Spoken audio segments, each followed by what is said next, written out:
Hey everyone, welcome to Brain Trash. My name is Maria and I'm a psychiatric nurse practitioner, and this is... I'm Tabitha. I'm also a psychiatric nurse practitioner. And we're here to talk about how mental health is impacted by Make America Healthy Again today. So normally we've been talking a lot about like neurodivergence, and we've been talking about, medications and a lot of different things, but this is something that a lot of people are stressed about because there's implications of mental health medications in here. So we want to talk a little bit about the executive order for Make America Healthy Again, some of the things that are going on right now in America as far as psych and psych care. So let's dive in.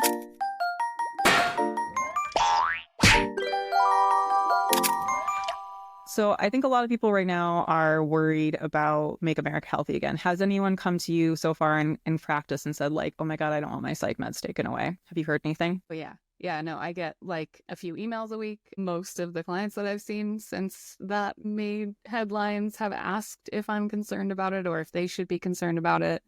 It's something that is very widely being talked about amongst the people I see. Yeah, and I think that it's fairly misunderstood because a lot of people are seeing TikToks or news articles that are kind of just saying like wellness farms and they're taking away things. It's really hard to kind of gauge what's misinformation, what's actually given out right now. So we're here to give I want to say unbiased perspective, but I'm going to say a solid analysis of realism about what this is, because I don't want to say it's unbiased because we have a bias that's correct. I'll put that on there. So let's take a look at the executive order and kind of break it down a little bit. So I'll let you kind of start and kind of see like, what did you see on kind of like the beginning of the executive order? And we'll kind of read it out and see what's going on. Yeah, well, this whole thing, it just talks about, here's all of these things that are terrible in the United States about, large portions of adults and children living with mental illness and all this, random things in the beginning. And then it starts to get into creation of this Make America Healthy Again committee, which is supposedly going to kind of lead the charge on figuring out why we have so much of this going on and make sure that our science is real good science. And the things that I really was concerned about on first read through all of this was that it feels like it is opening up the box for cherry picking whatever research fits an agenda. For every, 10 amazing, brilliant scientists that are using the scientific process as intended, there is one that is going to pander to whatever the Make America Healthy Again people want them to pander to and try to make it look as if it is real research, enough so that the majority of people who follow this administration are going to listen to it, which is dangerous. And then the other part that it talks about is, some of this discussion that we were discussing earlier about the mention of the military right in the middle of it kind of really scares me, that this is somehow correlated to us just like not having enough soldiers if kids have mental health diagnoses. Seems a little fucked up to me. Yeah. So when we're actually looking at this order, so you can pull it up, you can just like look up Make America Healthy Again executive order, and you'll be able to pull it up from whitehouse.gov, right? So just to read out some portions of it, paragraph 2 under purpose, autism spectrum disorders had the highest prevalence in high-income countries, including the United States in 2021. So not just us, other high-income countries too, right? It talks about autoimmune, IBD, psoriasis, some things like that, right? So overall, the global comparison data demonstrates that the health of Americans is on an alarming trajectory that requires immediate action. This concern applies urgently to America's children. In 2022, an estimated 30 million children, 40.7%, had at least one health condition, such as allergies, asthma, or an autoimmune disease. Autism spectrum disorder now affects 1 in 36 children in the United States, a staggering increase from the rates of 1 to 4 out of 10,000 children identified with the condition during the 1980s. Like, not bearing in mind that the DSM has changed since the 1980s, not even like taking that into consideration, but okay. To me, I'm reading this going, of course, it has increased, because we have been researching and learning and we know more. Also, insurance industry requires us to put a diagnosis to treat somebody. Which is new, because now there are new treatments, right? And like medications and risperidone and like FDA approvals, which is new. So now again, like, yes, you need a diagnosis to have ABA, if you want to like go into that route, OT, PT, like to get services, developmental disability services, like anything, you need that diagnosis. So where parents in the 90s and 90s would be like, fuck it, my kid's a little quirky, like totally different. Well, it feels like they Googled some stats and were like, oh no, this is terrible. It's on the rise. The other part of this that like really, I don't know, fucks with me is like autism spectrum disorder. There's so much of it. Like, this is such a terrible thing that we need to stop. It's like, what about Elon? What happened? They don't like their little buddy over there who's like super organized and like doing space. Also, like, I'm pretty convinced a lot of people have the touch of the tism, and myself included, right? Like, think that it's actually something that we should maybe like embrace and learn to love, that like doesn't need to be removed from people or make them less qualified for certain jobs or military positions, right? Maybe we need to change our understanding of these things and not the fact that they are there and are not going anywhere. And I think like when I've made posts on TikTok before about it, I get a lot of people who agree, right? Like you and I both being autistic adults can say like we are successful and we've had challenges, but like we're also like highly intelligent people. We know that autism is a spectrum and that there are people who need more supports, have more challenges. My daughter's autistic, right? Both of my kids are autistic. What I did notice on TikTok is that there are a lot of moms who would be commenting saying like, no, you don't understand. Like I've been trying to detox my child, or like, I don't want my child to have this, or like my child was fine before we got a vaccine. So there's a large portion of people who don't want to believe it's genetic and they don't want to look any of that research. They want to say like, nope, I want my kid to be fixed. And I don't want to look at ways to help or support them in the way that I want to look at a way to cure them, right? So I think that's just a lot of misinformation, and that's kind of scary. Well, I think it makes sense to me why you would feel that way, right? If your child has level 2 autism, level 3 autism, maybe you don't have access to these things that help you to get through a day, right? Maybe there's aggression that's happening, that things that like you don't have a moment to think about anything when you're just like wondering if you need to put your kid in a hold so they don't hurt your other child, right? Like there's a lot to think of, but at the same time, just going to like, this has to stop or we have to make it go away, that's not a realistic solution to this. And we know that. I think it comes to a lot of like grieving, like the loss of your child and the loss of like what you expected your child's life to look like, right? And I think part of that is like, and part of the grieving process is bargaining. And this is part of the bargaining chip of people saying like, maybe there's a way that like we can say this is a vaccine injury, or we can say this is like not, you know, because of me, or, you know, this wasn't like supposed to happen. So I like feel for it, and I really do. And I think that research needs to go into it, but this is just the wrong direction.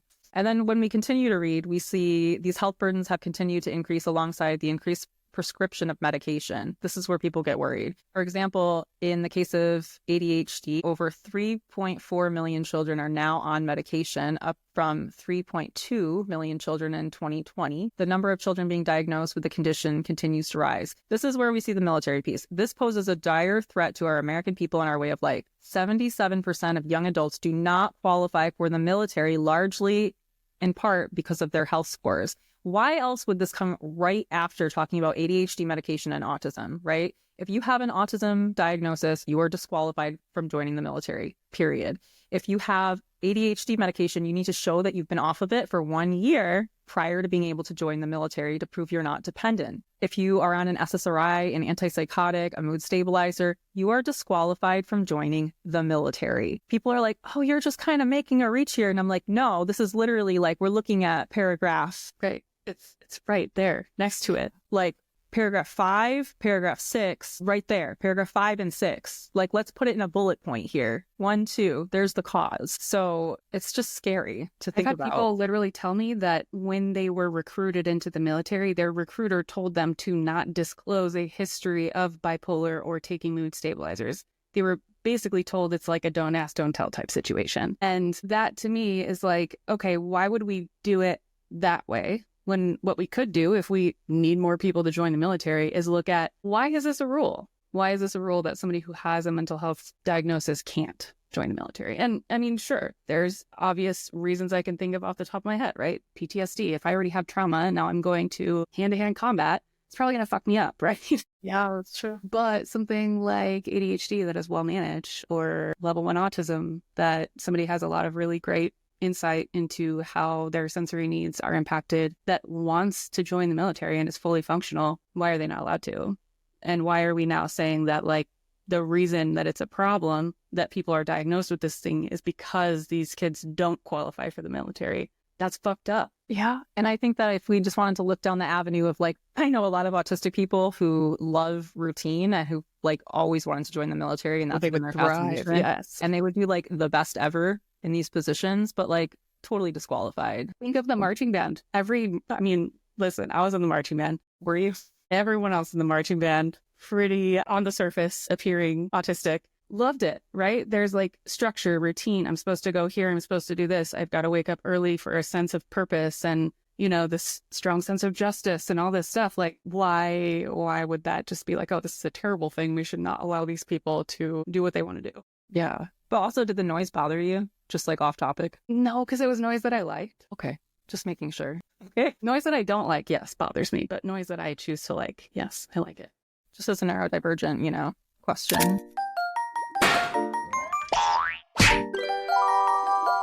Next point into the EO talks about the Make America Healthy Again Commission. What did you gain from kind of looking at this? Because you looked a little bit more deeply at this part than I did. Well, let me get to that part, because this is a lot of what, like, so section 3 is where they talk about the actual making the commission.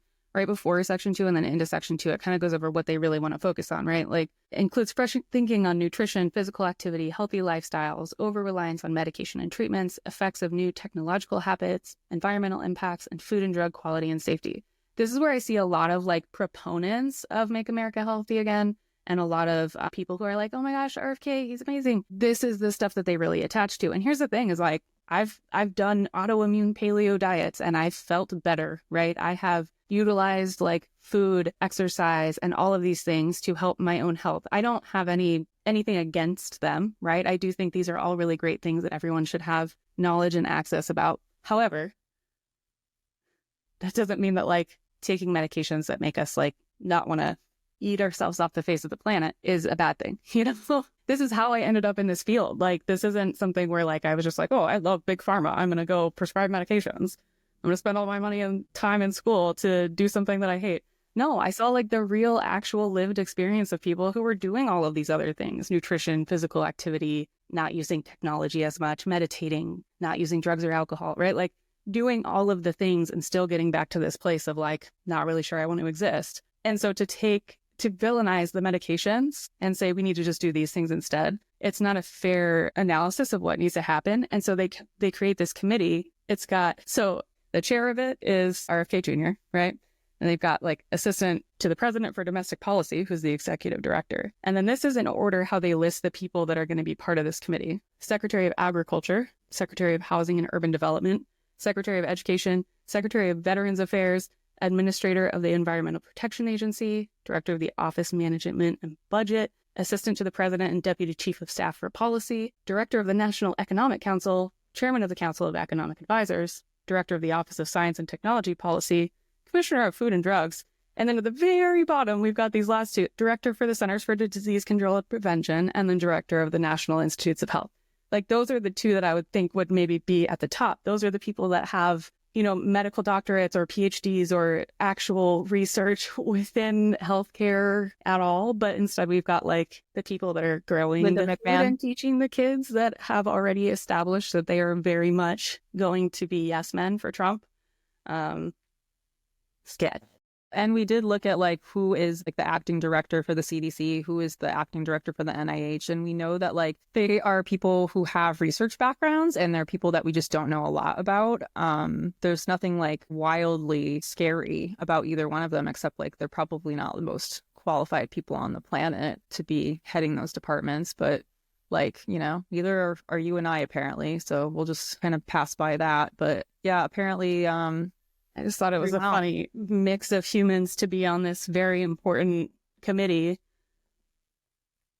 Absolutely. Make decisions about medications? Yeah. Well, why would we want medical professionals? That doesn't make sense. There have been statements that have been put out saying like, we want the CDC and the NIH to only focus on research, right? They're not allowed to make any form of recommendations for policies because that's not their job. They don't understand policy and politics or how anything impacts society. That's not public health. Not that I have a public health degree, you know, but they're only allowed to do that. And then the politicians who have no medical knowledge will interpret it and make policy. So that's terrifying. right? That actually rolls into this next spot where it starts to talk about the mission of the commission, right? In section 4, say like, oh, we're going to advise and assist the president on how to best exercise his authority to address the childhood chronic disease crisis, right? It's real scary. And so here's how they're going to do it, right? They're going to study the scope of the childhood chronic disease crisis and any potential contributing causes, including American diet, absorption of toxic material, medical treatments, lifestyle, environmental factors, which we're going to like defund the EPA, but we're going to check out those environmental factors, government policies, food production techniques, electromagnetic radiation, and corporate influence or cronyism, which I went ahead and looked that one up. I thought it was pretty hilarious and terrifying and ominous that the definition of cronyism is the appointment of friends and associates to positions of authority without proper regard to their qualifications, such as sitting people as heads of very important things in our country that have no actual qualifications to do so. So, but that cronyism, we're going to really make sure we keep that out of our healthcare. That definitely affects everything. All of these great folks that are definitely not a part of cronyism will advise and assist the president on informing the American people, because the CDC and the NIH should not be doing that, right? Regarding childhood chronic disease crisis, using clear and transparent facts, and then provide the president government-wide recommendations on policy and strategy. You know what I really loved that wasn't included in this, and I felt like it talked, like it spoke volumes that it wasn't there, is like, we're not looking at how things like poverty affect childhood healthcare crisis. Why would a kid need to eat McDonald's for every single meal? Well, that's because they have a fucking dollar menu, and that's the easiest place for them to go and get food every single time, instead of relying on mom or dad who's maybe working 3 jobs, or they don't even have the money to go buy. Right? Like, why are we not looking at some of the most well-studied and known reasons? Because we're cutting food stamps. That's why, because we're cutting food stamps and welfare is getting cut, and let's put lifetime limits on food stamps. Let's get rid of WIC. Let's get rid of all of the places that people are getting produce and getting food. And I mean, when I was getting my public health degree, I remember like having these conversations in my classes, and we would talk about like, well, why can't people just eat healthier, right? Like, that's the solution, but people don't know how to cook. People might not have safe places in their homes to cook, to store food. They might not know how to store food. They might not know how to cut produce. Like, when you're backing into these things, you might pick up like, I don't know, some sort of like a vegetable, like a leek.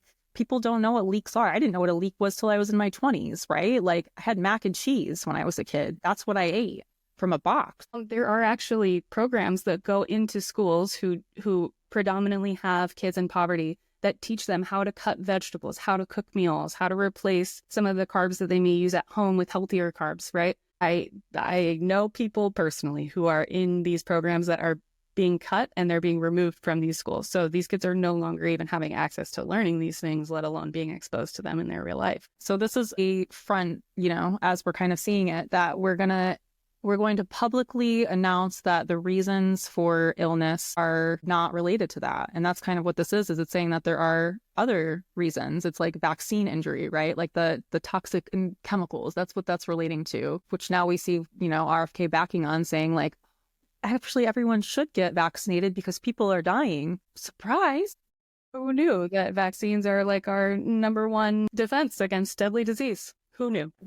He certainly didn't, but he certainly doesn't know a lot either. So then they have this, like, within 100 days of this order, the commission shall submit to the president through the chair and the executive director this kind of like all of these goals they're going to look at. So like identifying and describing childhood chronic disease compared to other countries, assess the threat. Now think about the language here, assess the threat that potential overutilization of medication, food ingredients, etc., kind of like poses to children with respect to chronic inflammation and other things. So they're not talking about any other overutilization than psych meds. It's the only thing that's mentioned in here, which is point 3, assess the prevalence and threat, again, the language, posed by prescription of SSRIs, antipsychotics, mood stabilizers, stimulants, and weight loss drugs. The way that this is written is very specific in the way it's the prevalence and threat. It's not the overall effect, it's threat. So we know that the things that are going to come out against this are going to be very biased. And we know that RFK holds very strong opinions on a lot of these medications and a lot of these things. So we have some clips to share that we can talk about. Like, that just actually reminded me of another one that I hadn't brought up, that he was talking about GLP-1 drugs and saying that like all of these 6-year-olds are just getting thrown on GLP-1s. And Where? Like, they're not even FDA approved for kids under 12. And this is only after they've had diet and exercise interventions that have not worked before they can utilize a GLP-1. So, like, I feel like the information is just coming in from some random source, and then he's being like, oh, that's a good talking point. But anyways, he talks about how kids are being prescribed GLP-1s, and it's just like this huge thing that's happening everywhere, and all these 6-year-olds are running around on Ozempic. It's like, no, just no. I mean, like, I can't get prescribed Ozempic for very cheap, and I've been trying for a long time, and it's like $450 a month to get a prescription of a GLP-1. So, you know, that could be its own thing. Yeah. Okay, so this is the one about school shooters being on SSRIs. In an interview in 2023 and again in 2024, you blamed school shootings on antidepressants. You said, and this is a quote, "There is no time in American history or human history that kids were going to shoot schools and shooting their classmates. It really started happening coterminous with the introduction of these drugs, with Prozac and with other drugs." So do you believe, as you've said, that antidepressants cause school shootings? This should be a simple question. I don't think anybody can answer that question, and I didn't answer that question. I said it should be studied. So your answer is, you've described Americans who take mental health medications as addicts who need to be sent to wellness farms to recover. Is that what you believe? No, of course I didn't say that anybody should be compelled to do anything. No, but you said they should be sent. I said they should be available to them. I didn't say they should be sent. You said that folks that take antidepressants are like addicts. So I have some experience with this, and I think that everyone should have access to that care. And your job as secretary is to expand access to care, not to spread lies and misinformation. These statements that you've made linking antidepressants to school shootings, they reinforce the stigma that people who experience mental health every day face every single day. And I'm very concerned that this is another example of your record of sharing false and misleading information that actually really hurts people. So she goes on to say, like, there is science for this, right? They've largely debunked this to, like, we don't have any evidence of correlation or causation. And right? just to, like, point on that, like, he mentioned social media as another thing that needs to be assessed, and it is listed nowhere in anything that needs to get researched in this order. Yeah. Every time that he's confronted by somebody who's saying, like, here's the actual answer to the question that you think is this new and novel question that you're asking, we've already studied it, here's the answer, he backpedals and says, well, I didn't know, you know, I'm not saying I know all the things, I'm just saying we should look at it. We already have. We've looked at it.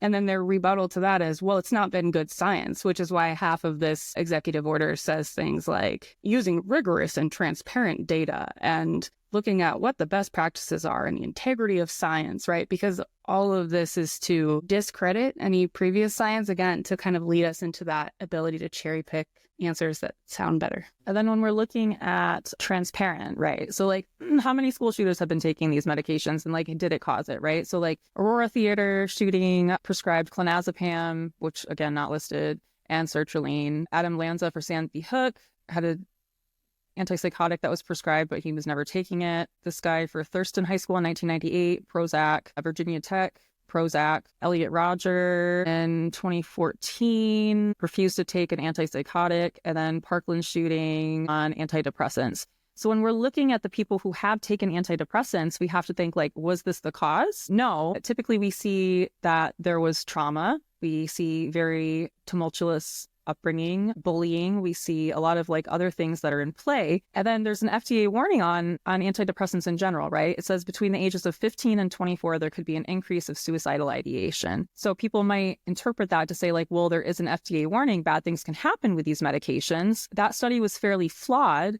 And I think if they're going to put out new research, maybe they should get rid of it, because, like, what it shows is that, like, things can occur while on these medications. Yes. During that study that they used to put this FDA warning out, they said, like, if somebody who is self-harming, like an autistic person stimming, then they're going to count that as suicidal ideation. So, like, it wasn't very rigorous. It's very, like, it was very flawed. And then you have, like, the point of, like, between the ages of 15 and 24, we don't often see bipolar erupt yet. And if you give somebody an SSRI and they have bipolar, that could very well cause suicidal ideation. It could cause homicidal ideation. It could cause hallucinations. It could cause manic episodes. It could cause things like this. Yes. But this is where really good mental health care comes into play, and having people who are trained and having people who understand bipolar and having research go into that and programs. But it's not. And, it's made comments too, like, it's getting off of it is about as hard as getting off of heroin, right? Do you have a clip for that one too? I sure do. Oh, okay. Let's see. And I was at the bottom of my class. I started doing heroin. I went to the top of my class. Suddenly I could sit still and I could read. That's it. That's the only part. It just repeats that. But he's talking about heroin, right? And like, this is something that I say to people all the time. When I talk about psych medications, a lot of times I'll make the joke that we are microdosing drugs. And this is why, right? Because are we impacting neurotransmitters with psychiatric meds? Yes. We're doing it in a really subtle way, though. We're typically telling our brains, hey, this neurotransmitter, stop just like getting rid of it and recycling it. Leave it there a little longer. Leave it in the goo, in the brain. Let us use it. Things like heroin, what they do is they cause your brain to flood with some of these neurotransmitters, right? So anything that feels really good, really fast, it's amazing, but also not sustainable long term. This is why psychiatric meds can be so helpful for people who maybe find benefit in utilizing illicit substances like this. When I look at that and he's struggling in school and then takes heroin and all of a sudden can sit still and focus, to me, he's self-medicating ADHD. He was not diagnosed, not treated, and he found heroin. And that was the best way for him to be able to self-medicate for this. When we look at the actual like pharmacology behind heroin, dopamine, endorphins, all of these things, initially as our brain is first being exposed to it, these things all skyrocket and boost up. The actual like, inhibitory GABA type effects are until longer term use. So when we are just first utilizing it, that norepinephrine, endorphins, dopamine, they all go up. And so of course he was able to sit there and do his schoolwork. But like to me, he's literally, that clip is an ad for why the fuck ADHD meds are needed. They're going to help prevent people from substance use disorders, alcohol use disorders, all kinds of other shit, but specifically those in relation to his clip, Yep. And I mean, like his concern is like, well, what about the withdrawal after you do these things, right? Because he had done heroin and he went through that. Is it the same? Whenever you take a substance and you stop taking that substance, you can have a withdrawal, right? If your body is accustomed to how it's functioning. About 30% of people who take antidepressants end up having discontinuation syndrome, which is pharmaceutical industry's nice way of saying it's withdrawal, right? Your body's withdrawing from it. And unless that's done in like a very slow way, it can give you uncomfortable sensations like brain zaps or feeling disoriented, flu-like symptoms, feeling dizzy, feeling like I always felt like the computer was lagging when I forgot my medications, kind of like life feels choppy. It just doesn't feel right. So is it the same as withdrawing from something that's like flooded your brain versus something that is like very slowly taken for a long time helps you function? That's not the same thing. And like, you don't need to go to a wellness farm to go and feel like the computer is lagging and, you're crying in a corner because you're off your medication now and you're just not functioning. Like, what? Well, and just like the black box warning that you're talking about on antidepressants for people between 15 and 24, right?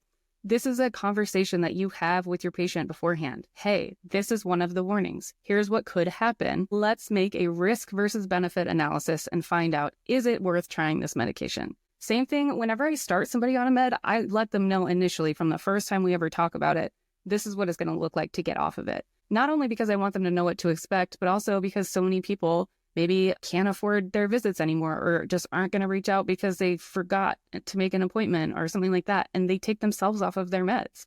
I want them to know what's the safest way to do that and what can they expect, right? I always let people know, and I try to be as clear as possible, like, here's the half-life of this medication that you're on. And when I say half-life, I draw it out for them. I say, this is what happens, right? I use my little whiteboard and I say, if day 5 after getting off of your Zoloft, you're feeling like, I really don't want to fucking live today, just know that's not your brain. That is your brain responding to the lack of Zoloft after 5 days, because that is when it's like the most depleted. So having these conversations ahead of time and letting people know what to expect and then doing it in like the slowest, safest manner possible. This is something that needs to happen under the care of a psychiatric provider, right? Somebody who's specialized in these things, not by somebody saying like, these things are bad for you and addictive, so you should just stop taking them. Like, if people are listening to him, this is dangerous. If they're saying like, well, shit, if they're going to take away my meds, I might as well just stop taking them. Right. They're not going to know, 5 days after getting off of this med, or 10 days after getting off of that med, or 5 hours after getting off of an SNRI, I might want to die, but I don't need to listen to that voice in my head, because that is just the lack or the depletion of serotonin that's happening, right? So like, there's just no context given with these things that he's saying. And not even him, just everybody in this same orbit of ideas. It's not that simple. It's not just they're addictive or they're good. They're not just all good or all bad, right? We have to be able to find that middle ground of like, yes, there are negative sides to everything that we do in life, right? I mean, eating fast food, going outside, not going outside, sleeping too much, sleeping too little, drinking too much water, not drinking enough water. Medication, no medication. There's pros and cons to all of this, and it's all a risk versus benefit analysis based on each individual human and the other things that they've tried, right? And this is like, a lot of people are coming to us after trying other things. They've tried cutting out the food days. They've tried cutting out everything else, right? And then they're getting to medication. And I think you and I can kind of both agree, in like working in this field and being moms, that like, it's not a good feeling to decide to medicate your kid. It's just not. It's hard. And it's like a hard decision to say like, okay, like let's do a psych med for our kids. It's just like, it's not easy for parents, and nobody's just showing up being like, just medicate them. I mean, maybe like sometimes I daydream about that, but nobody's doing that. No, it's usually not until like the 5th visit of them being like, okay, we're going to try a different supplement. And then I give them more supplement recommendations and go, run on a treadmill and do this and, try this elimination diet or whatever the fuck, right? It's usually the 5th visit. They're like pounding on my door, like, please give us medication. We're desperate, please. Like, we're flunking out of school and the school isn't letting us back. And, there's just not enough supports. But like, that's the thing is that, sorry, go ahead. I was just going to say, yeah, like the supports are getting put in school. Like we already have everything in place. Yeah. And if we are just going from the perspective of like, oh, well, all meds are just bad for kids and they're a threat, what are we going to do to support them to do things other than medications then? Because if we're not looking at how poverty is impacting this, or social media, or some of these other things that, we absolutely know from prior research, if we're not going to look for actual solutions in that, and we're just like, oh, but the vaccine injuries, like, how is that creating a solution for any of this? Exactly. And this is kind of where this gets scary. But a lot of people where we're concerned about, like, what if my meds get taken away?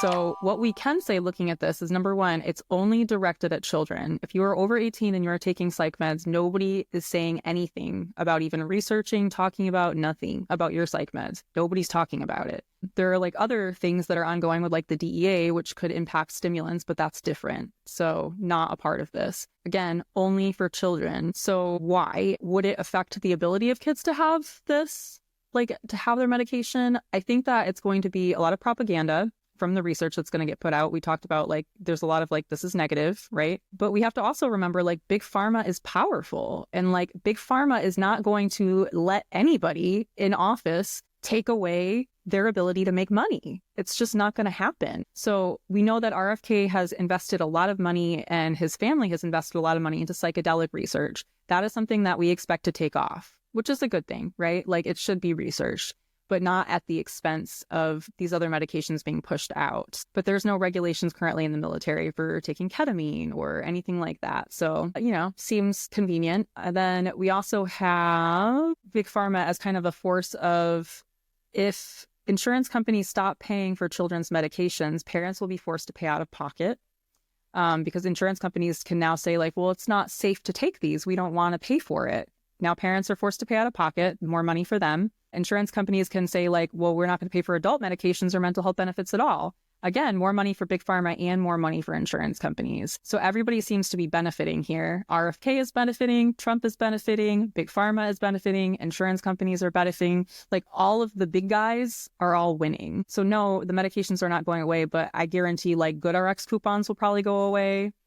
Insurance companies should stop paying for meds. I'm pretty sure that will stop. That's going to be a factor. I see Big Pharma just banking more money, but these meds will continue to be made, no question. Yeah, absolutely. This is probably the only time, it's absolutely the only time I've ever been like kind of grateful that Big Pharma has so much money. I'm hoping that like them and Elon will battle it out and become less rich in some way. But even when I look too far down to it, just like you were saying, is like this actually just, it all it all bolsters all of them together while keeping that divide between and like us and them thing. And the reality, like I tell people this all the time, when we're on medications, this is the best time to build like all of the systems that would benefit you if you were not on medications, right? And whether that's neurodivergence or depression, anxiety, bipolar, right? Like what are some ways that you can really utilize this time being stable on medications to create systems in your life that support you if that day ever comes that medications aren't available? However, I also don't see that happening anytime soon. I think that there's too much stock from too many super, super wealthy humans that will absolutely fight to have these things here, which is unfortunately really gross, but also I'm grateful. At this point, I agree with you on that. It's kind of like, everyone's like, you guys must love Big Pharma if you're in the industry. And it's like, they actually don't pay us. We're just trying to survive and, help people. And I'm trying to just take my own medications because I need my Lexapro too. So, well, and drug reps reach out all the time. I feel so gross if anybody even talks. I'm just like, this feels so wrong. I don't like it. We get a lot. But yeah, it's I get why people feel that way because there is so many aspects of this that are just sketch at best, right? But I think that there's enough of us that give a shit that are not invested in that are not wealthy, right? Like, I'm certainly not fucking wealthy, that's for sure. And so I think there's enough of us that we can come up with solutions that don't necessarily have to put money in the pockets of the people that don't need any more money. Agreed. And as you bring up the farm reps, I just want to kind of clear, like, what does that look like? Because we get a lot of questions from farm reps, and people seem to think that, like, the farm reps come in and give us, like, money and gifts and stuff. Like, I'll, like, usually tell the farm reps I want them to pay for my food, and I want all of us to get DoorDash food, including my assistant. And then once they feed us all, like, we'll listen to them talk. We give them a very strict time limit, and they'll usually just give us like a PowerPoint with their own research on things. So we all know it's biased. And we're all just kind of like, crunching on our food. And then they'll ask us things like, do you guys use this? And we'll be like, sometimes. And then that's like literally it. It's usually so awkward, and we just end the day. And it never in my career has been made me be like, oh my God, I need to prescribe this medication. Right. It's just so amazing. Like, usually I just get annoyed, it's weird. But well, I think that's a big part of what people can do to help be a part of the solution is just like that. When we're watching these reps give their presentations of research that is entirely funded and done by the company that made the drug. Similarly, human beings in the world can not necessarily do your own research, because I absolutely hate that. I think people who are doing their own research don't know how to read statistics, don't know how to figure out, what a certain value is in a research study, or how to tell what kind of study it is, or how reliable the data is. Leaning on people in your life who do know these things, who are educated in these things, or going and taking that course, right? A research statistics course, or figuring out, when I look at this article, what do I look at to see, like, who funded this? Is there any bias in this? And all that, because I 100% fucking assure you there is going to be very incorrect research that is going to be done over the next 4 to however many years. And we're going to need to be able to see that. And we can always put that into ChatGPT, because we do have the tools, and just ask ChatGPT for the biases. Ask it, like, is there things that I should consider in this? Like, is this tainted in any way from a political stance that might be trying to benefit? Are there like benefits to insurance companies? Are there benefits to Big Pharma in this? Like, you can ask ChatGPT and it will do an analysis for you. Highly recommend to go ahead and do that. So this kind of summarizes a little bit about Make America Healthy Again. And hopefully this can give you some peace on medications not being taken away, because again, nobody is taking away your medications. Big Pharma has too much money to let that happen. Would highly doubt that will ever happen. And yeah, hit subscribe, leave us a comment, let us know your thoughts. Let us know if you disagree with us and you have a total other perspective, because we're honestly totally interested in kind of what other people are seeing too. So thanks for listening, and we'll see you guys next week.